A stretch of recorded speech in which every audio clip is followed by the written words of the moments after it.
China దేశంలో నివసించే నిషి శర్మ అనే ఓ భారతీయ మహిళ చైనా దేశంలో స్కూల్ పిల్లల లైఫ్ ఎంత డిఫరెంట్గా ఉంటుందో చూపిస్తూ ఇన్స్టాగ్రామ్లో షేర్ చేసిన ఓ వీడియో ఇప్పుడు సోషల్ మీడియాలో వైరల్ అవుతుంది.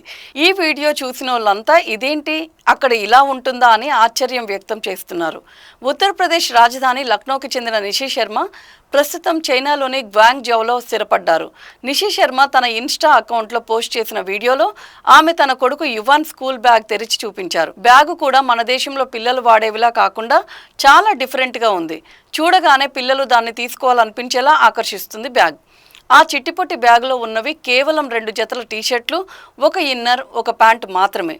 ఆ బ్యాగ్లో కనీసం ఒక్క పుస్తకం, వాటర్ బాటిల్ కానీ, లంచ్ బాక్స్ కానీ లేకపోవడం అందరినీ ఆశ్చర్యపరిచింది.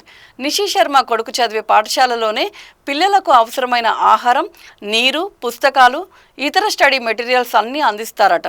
తన కొడుకు ఉదయం 8 గంటలకు స్కూల్కి వెళ్తే సాయంత్రం 4 గంటలకు తిరిగి వస్తాడని నిషి తెలిపారు. ఈ పూర్తి రోజు షెడ్యూల్లో పిల్లల సమగ్ర అభివృద్ధికి పెద్దపీట వేస్తారని, చదువుతో పాటు ఇతర కార్యకలాపాలకు కూడా ప్రాధాన్యత ఇస్తారని సమాచారం.